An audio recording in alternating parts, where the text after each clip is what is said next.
Surah 24. بسم الله الرحمن الرحيم. In the name of God, the merciful, the compassionate. سورة أنزلناها وفرضناها وأنزلنا فيها آيات بينات لعلكم تذكرون. A surah which we have revealed and made obligatory, and we have revealed in it clear revelations that you may be admonished. الزانية والزاني فاجلدوا كل واحد منهما 100 جلدة ولا تأخذكم بهما رأفة في دين الله إن كنتم تؤمنون بالله واليوم الآخر وليشهد عذابهما طائفة من المؤمنين. The adulteress and the adulterer, scourge each of them with 100 lashes, and let not pity for them detain you from the obedience of God if you believe in God and the last day, and let a party of believers witness their punishment.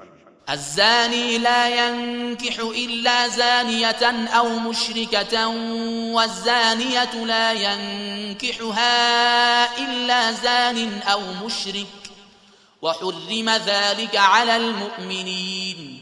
The adulterer shall not marry except an adulteress or idolatress, and the adulteress shall not marry except an adulterer or idolater.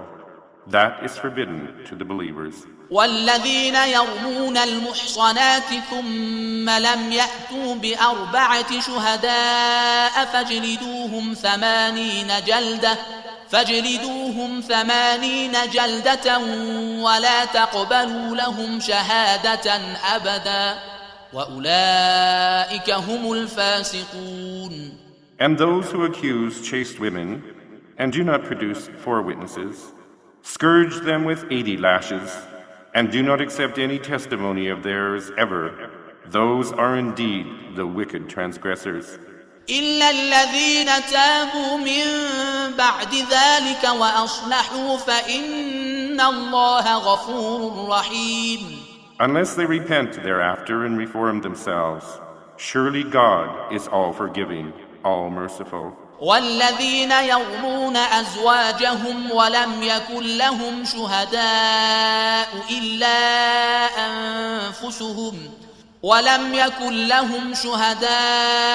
إلا أنفسهم فشهادة أحدهم 4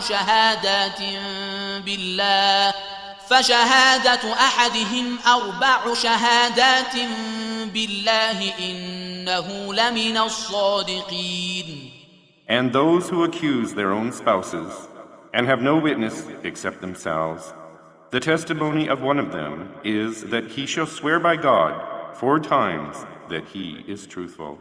والخامسة أن لعنة الله عليه إن كان من الكاذبين. And the 5th time that the curse of God shall be upon him if he is lying. ويدرأ عنها العذاب أن تشهد 4 شهادات بالله إنه لمن الكاذبين. And it shall avert the punishment from her if she testifies 4 times by God that he is telling a lie. والخامسة أن غضب الله عليها إن كان من الصادقين. And the 5th time that the wrath of God shall be upon her if he is telling the truth. ولولا فضل الله عليكم ورحمته وأن الله تواب حكيم. And had it not been for God's bounty and mercy to you, surely God is all returning, all wise. إن الذين جاءوا بالإفك عصبة منكم لا تحسبوه شرا لكم بل هو خير لكم لكل امرئ منهم ما اكتسب من الإثم والذي تولى كبره منهم له عذاب عظيم. Those who invented the slander are a band from among you. Do not regard it as evil to you, but it is good for you. Every one of them shall have what they have earned of the sin, and the one who took the lead and the greater part in it, for him there awaits a severe chastisement. لولا إذ سمعتموه ظن المؤمنون والمؤمنات بأنفسهم خيرا وقالوا هذا إفك مبين. Why did not the believing men and the believing women, when they heard of it, think good thoughts of their own people and say, "This is an obvious lie"? لولا جاءوا عليه بأربعة شهداء فإذ لم يأتوا بالشهداء فأولئك عند الله هم الكاذبون. Why did they not bring 4 witnesses to prove it? But since they did not bring the witnesses, in God's sight they are liars. ولولا فضل الله عليكم ورحمته في الدنيا والآخرة لمسكم فيما أفضتم فيه عذاب عظيم. And had it not been for God's bounty and His mercy to you in this life and in the hereafter, a grievous penalty would have seized you for that you uttered without consideration.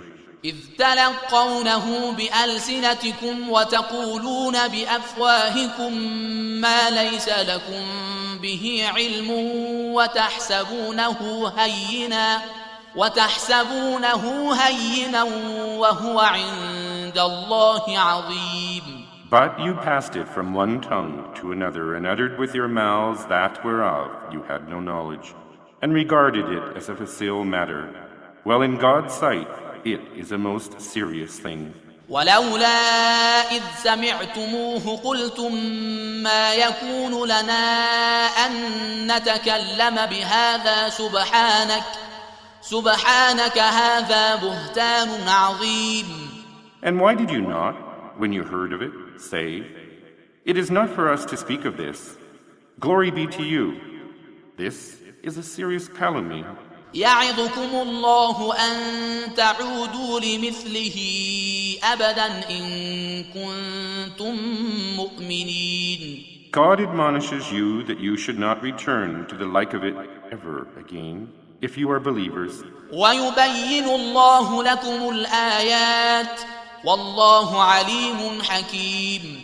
And God makes clear to you His revelations, and God is all-knowing, all-wise. إن الذين يحبون أن تشيع الفاحشة في الذين آمنوا لهم عذاب أليم في الدنيا والآخرة والله يعلم وأنتم لا تعلمون. Indeed, those who love that obscenity should be spread among the believers, shall have a painful chastisement in this life and in the hereafter, and God knows, but you do not know. ولولا فضل الله عليكم ورحمته وأن الله رؤوف رحيم. And had it not been for God's bounty and His mercy to you, and that God is all compassionate, all merciful. يا أيها الذين آمنوا لا تتبعوا خطوات الشيطان ومن يتبع خطوات الشيطان فإنه يأمر بالفحشاء والمنكر ولولا فضل الله عليكم ورحمته ما زكى منكم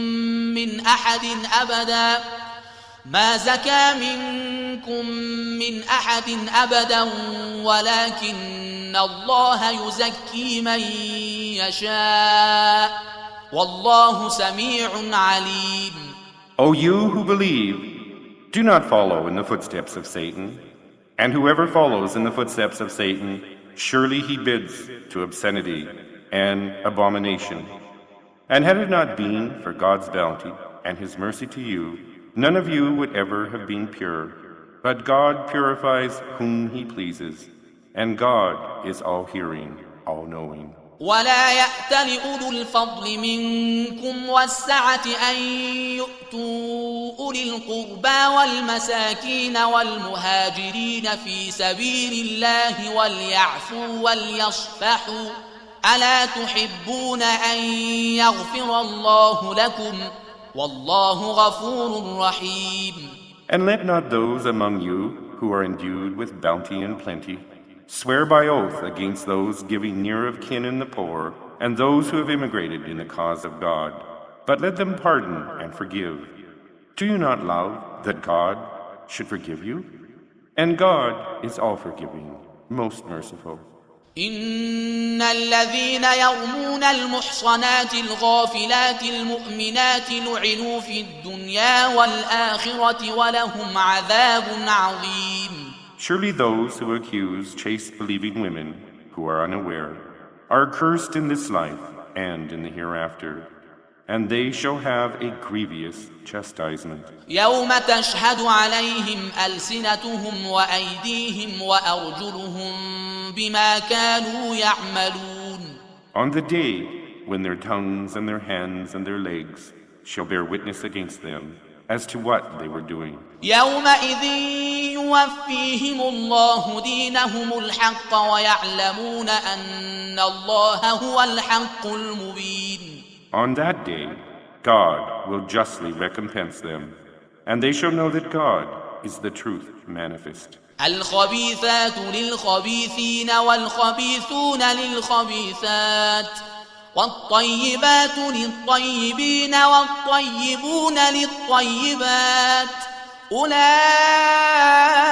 مبرؤون مما يقولون لهم مغفرة ورزق كريم. Women impure for men impure, and men impure for women impure, and pure women for pure men, and pure men for pure women. These are innocent of what people say, and theirs shall be forgiveness and a generous provision. يا أيها الذين آمنوا لا تدخلوا بيوتا غير بيوتكم حتى تستأنسوا وتسلموا على أهلها ذلكم خير لكم لعلكم تذكرون. O you who believe, do not enter houses other than your own houses until you have asked permission and given salutations to the people therein. That is better for you, that you may remember. فإن لم تجدوا فيها أحدا فلا تدخلوها حتى يؤذن لكم وإن قيل لكم ارجعوا فارجعوا هو أزكى لكم والله بما تعملون عليم. But if you do not find anyone therein, then do not enter until permission is given to you. And if you are told, go back, then go back. That is more pure for you, and God knows well all that you do. ليس عليكم جناح أن تدخلوا بيوتا غير مسكونة فيها متاع لكم والله يعلم ما تبدون وما تكتمون. There is no blame on you if you enter houses uninhabited wherein are some belongings of yours, and God knows what you reveal and what you conceal. قل للمؤمنين يغضوا من أبصارهم ويحفظوا فروجهم ذلك أزكى لهم إن الله خبير بما يصنعون. Say to the believing men that they are cast down their glances and guard their chastity. That is more pure for them. Indeed, God is well aware of what they do. وقل للمؤمنات يغضضن من أبصارهن ويحفظن فروجهن ولا يبدين زينتهن إلا ما ظهر منها وليضربن بخمرهن على جيوبهن ولا يبدين زينتهن إلا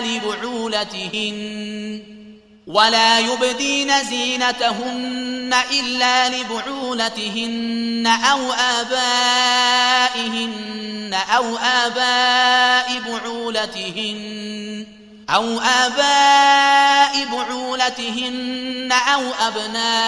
أبنائهن أو أبناء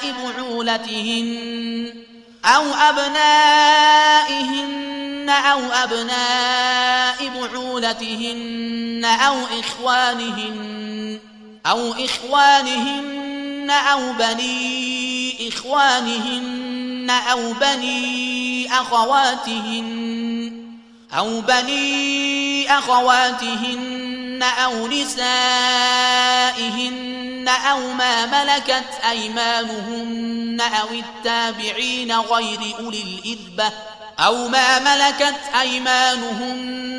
التابعين غير أولي الإربة من الرجال أو الطفل الذين لم يظهروا على عورات النساء ولا يضربن بأرجلهن ليعلم ما يخفين من زينتهن وتوبوا إلى الله جميعا أيها المؤمنون لعلكم تفلحون.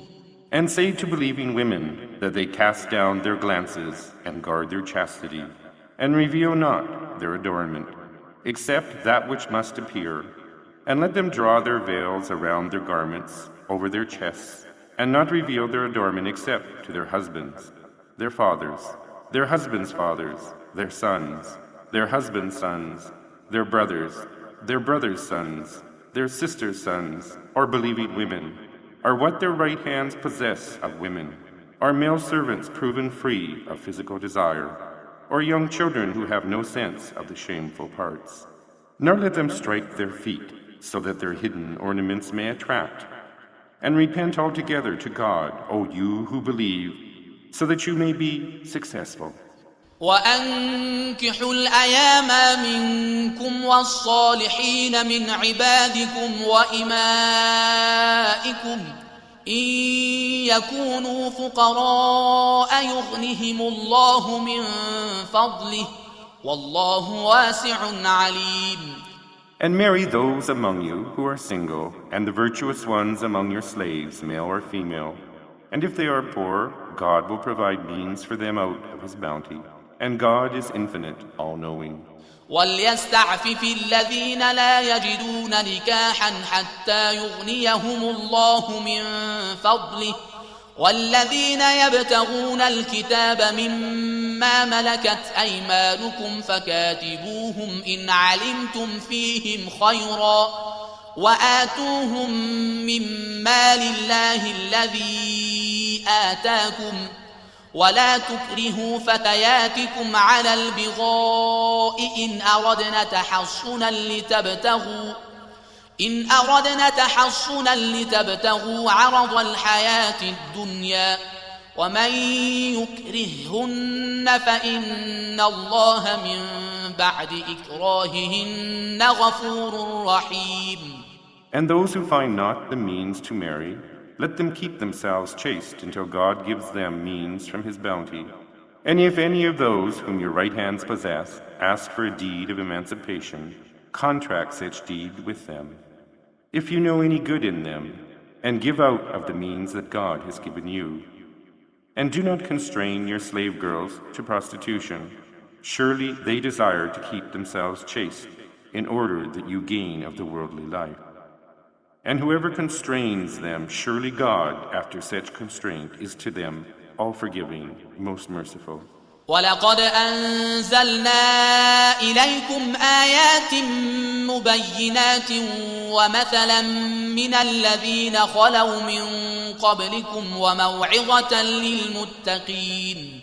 And we have indeed revealed to you clear verses, and an example of the people who passed away before you, as an admonition for the pious. الله نور السماوات والأرض مثل نوره كمشكاة فيها مصباح المصباح في زجاجة الزجاجة كأنها كوكب دري يوقد من شجرة مباركة زيتونة لا شرقية ولا غربية يكاد زيتها يضيء ولو لم تمسسه نار نور على نور يهدي الله لنوره من يشاء ويضرب الله الأمثال للناس والله بكل شيء عليم. God is the light of the heavens and the earth. The similitude of his light is as if there were a niche wherein is a luminary. The luminary is in a glass, the glass is as if it were a planet glittering like a pearl, lit from a blessed oil tree, neither of the east nor of the west, whose oil is almost luminous, although no fire touched it.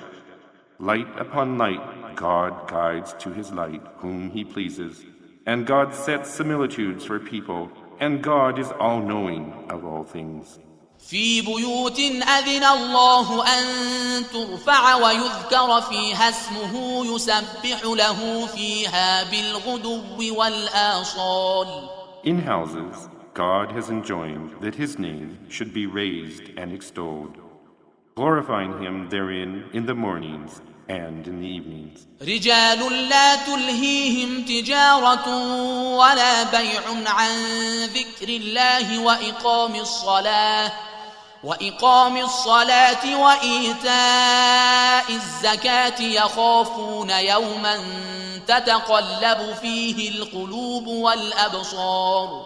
Men who are not diverted by trade or merchandise from remembrance of God and from establishing prayer and paying the alms. They fear a day when hearts and eyes shall be turned about. ليجزيهم الله أحسن ما عملوا ويزيدهم من فضله والله يرزق من يشاء بغير حساب. That God may reward them according to the best of their deeds and increase them of his bounty. And God provides whoever he pleases without measure. والذين كفروا أعمالهم كسراب بقيعة يحسبه الظمآن ماء حتى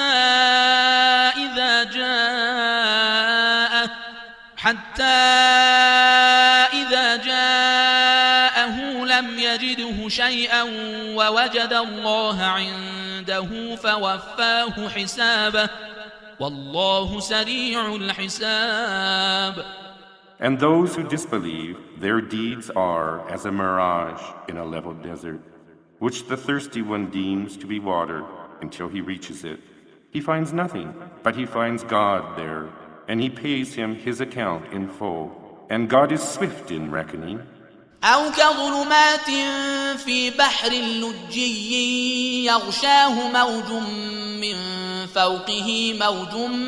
من فوقه سحاب ظلمات بعضها فوق بعض إذا أخرج يده لم يكد يراها ومن لم يجعل الله له نورا فما له من نور. Are like depths of darkness in a vast deep ocean, overwhelmed with billows, topped by clouds, layers of utter darkness, one above another. When he puts out his hand, he can only see it, and whoever God does not assign a light, no light has he. ألم تر أن الله يسبح له من في السماوات والأرض والطير صافات كل قد علم صلاته وتسبيحه والله عليم بما يفعلون. Have you not seen how all that is in the heavens and the earth celebrates God's praise, and the birds gliding outstretched? Each knows its prayer and its praising, and God knows whatever they do. وَلِلَّهِ مُلْكُ السَّمَاوَاتِ وَالْأَرْضِ وَإِلَى اللَّهِ الْمَصِيرُ. To God belongs the dominions of the heavens and the earth, and to him are all destined to return. ألم تر أن الله يزجي سحابا ثم يؤلف بينه ثم يجعله ركاما فترى الودق يخرج من خلاله وينزل من السماء من جبال فيها من برد فيصيب به من يشاء ويصرفه عن من يشاء يكاد سنا برقه يذهب بالأبصار. Have you not seen how God makes the clouds move gently, then joins them together, then makes them a heap, and you see raindrops issuing from the midst of them? He sends down from the sky mountains of hail. He strikes whom he pleases with it, and turns it away from whom he pleases. And the flashing of his lightning almost snatches away the sight. يقلب الله الليل والنهار إن في ذلك لعبرة لأولي الأبصار. God alternates the night and the day. Surely in this is a lesson for those who have vision. والله خلق كل دابة من ماء فمنهم من يمشي على بطنه ومنهم من يمشي على رجلين ومنهم من يمشي على أربع يخلق الله ما يشاء إن الله على كل شيء قدير. And God has created every being from water. Of them there are some that crawl on their bellies, and some that walk upon 2 legs, and some that walk upon 4. God creates whatever he pleases. Surely God has power over all things. لقد أنزلنا آيات مبينات والله يهدي من يشاء إلى صراط مستقيم. Surely we have revealed clear verses, and God guides whom he pleases to a path that is straight. ويقولون آمنا بالله وبالرسول وأطعنا ثم يتولى فريق منهم من بعد ذلك وما أولئك بالمؤمنين. And they say, we believe in God and in the messenger, and we obey. Then a party of them turn away after that, and those are not believers. وإذا دعوا إلى الله ورسوله ليحكم بينهم إذا فريق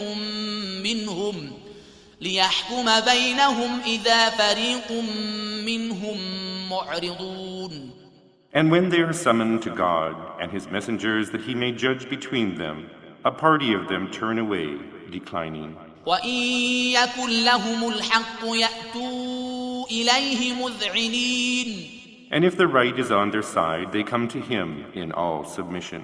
أفي قلوبهم مرض أم ارتابوا أم يخافون أن يحيف الله عليهم ورسوله بل أولئك هم الظالمون.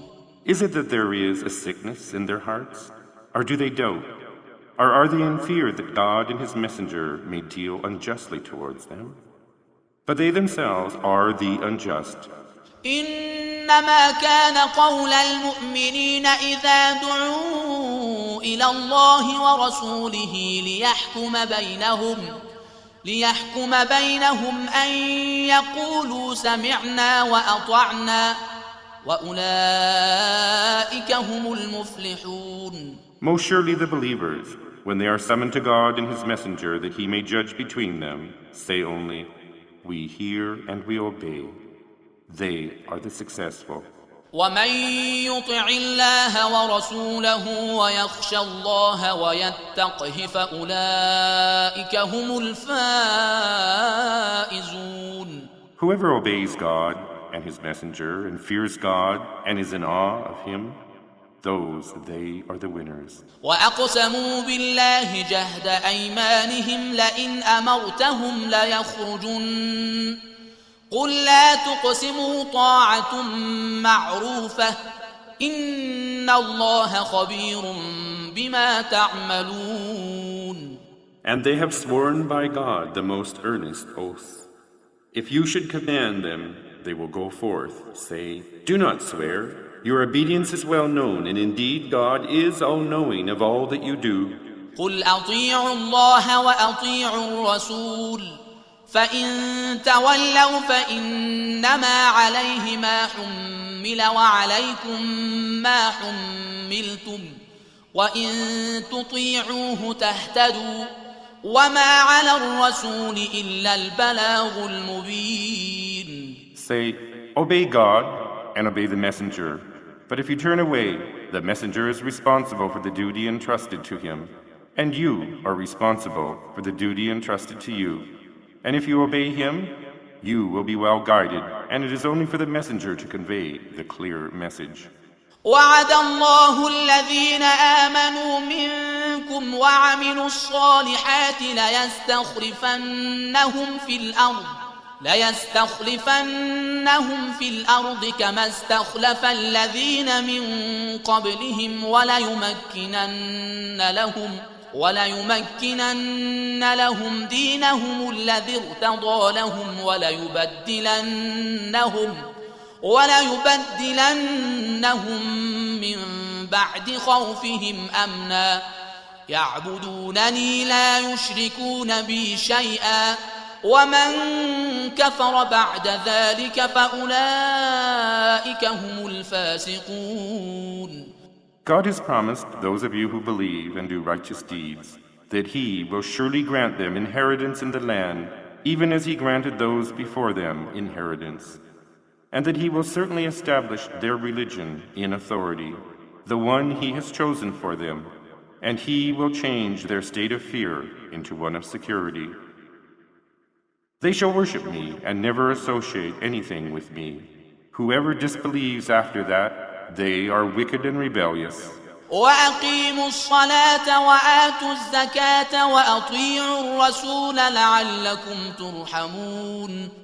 And establish prayer, and pay the alms, and obey the messenger, that you may find mercy. لا تحسبن الذين كفروا معجزين في الأرض ومأواهم النار ولبئس المصير. Do not think that the unbelievers are able to frustrate God's way on earth, and their abode is the fire, an evil abode indeed. يا أيها الذين آمنوا ليستأذنكم الذين ملكت أيمانكم والذين لم يبلغوا الحلم منكم 3 مرات من قبل صلاة الفجر وحين تضعون ثيابكم من الظهيرة ومن بعد صلاة العشاء 3 عورات لكم ليس عليكم ولا عليهم جناح بعدهن طوافون عليكم بعضكم على بعض كذلك يبين الله لكم الآيات والله عليم حكيم. O you who believe, let those whom your right hands possess and those who have not attained puberty ask your permission 3 times before they come to your bedroom before the dawn prayer, and when you put off your garments at noon and after the evening prayer. These are 3 times of privacy for you. Outside these times there is no blame on you or them if you move about attending to each other. Thus God makes clear to you the signs, and God is all-knowing, all-wise. وَإِذَا بَلَغَ الْأَطْفَالُ مِنكُمُ الْحُلُمَ فَلْيَسْتَأْذِنُوا كَمَا اسْتَأْذَنَ الَّذِينَ مِن قَبْلِهِمْ كَذَلِكَ يُبَيِّنُ اللَّهُ لَكُمْ آيَاتِهِ وَاللَّهُ عَلِيمٌ حَكِيمٌ. And when your children attain puberty, let them ask permission as those before them asked permission. Thus God makes clear to you His signs, and God is all-knowing, all-wise. والقواعد من النساء اللاتي لا يرجون نكاحا فليس عليهن جناح أن يضعن ثيابهن غير متبرجات بزينة وأن يستعففن خير لهن والله سميع عليم. And such elderly women who have no hope for marriage, there is no blame on them if they discard their outer garments, provided they do not display their adornment. But it is better if they restrain themselves, and God is all-hearing, all-knowing.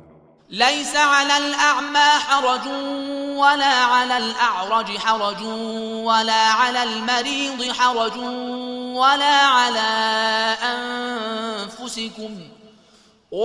على أنفسكم أن تأكلوا من بيوتكم أو بيوت آبائكم أو بيوت أمهاتكم أو بيوت إخوانكم أو بيوت إخوانكم أو بيوت أخواتكم أو بيوت أعمامكم أو بيوت عماتكم أو بيوت أخوالكم أو بيوت أخوالكم أو بيوت خالاتكم أو ما ملكتم مفاتحه أو صديقكم.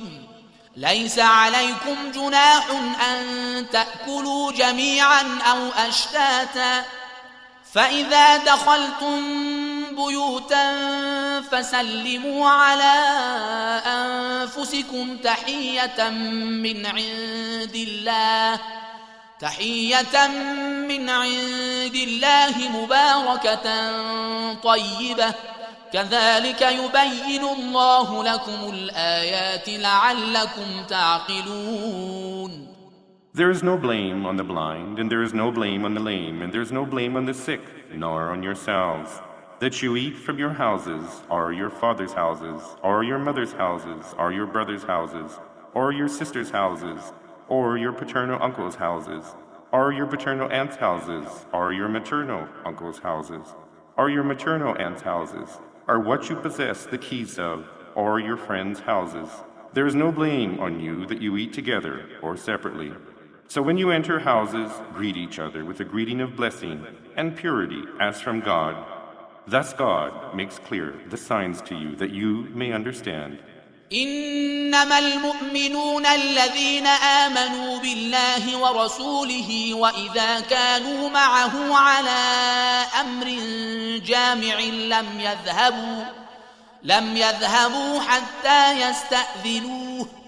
إن الذين يستأذنونك أولئك الذين يؤمنون بالله ورسوله، فإذا استأذنوك لبعض شأنهم فأذن لمن شئت منهم واستغفر لهم الله، إن الله غفور رحيم. Most surely the believers who believe in God and in His messenger, and when they are with Him upon a matter of common concern, they do not go away until they ask His leave. Those who ask for your leave are those who believe in God and His messenger. So when they ask your leave for some of their affairs, then give permission to whom you please of them, and ask God for forgiveness for them. Surely God is all forgiving, all merciful. لا تجعلوا دعاء الرسول بينكم كدعاء بعضكم بعضا، قد يعلم الله الذين يتسللون منكم لواذا، فليحذر الذين يخالفون عن أمره أن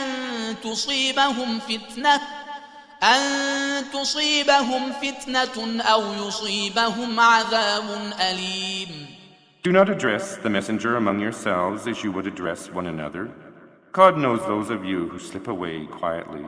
So let those who go against His command beware, lest a trial befalls them or a grievous chastisement afflicts them.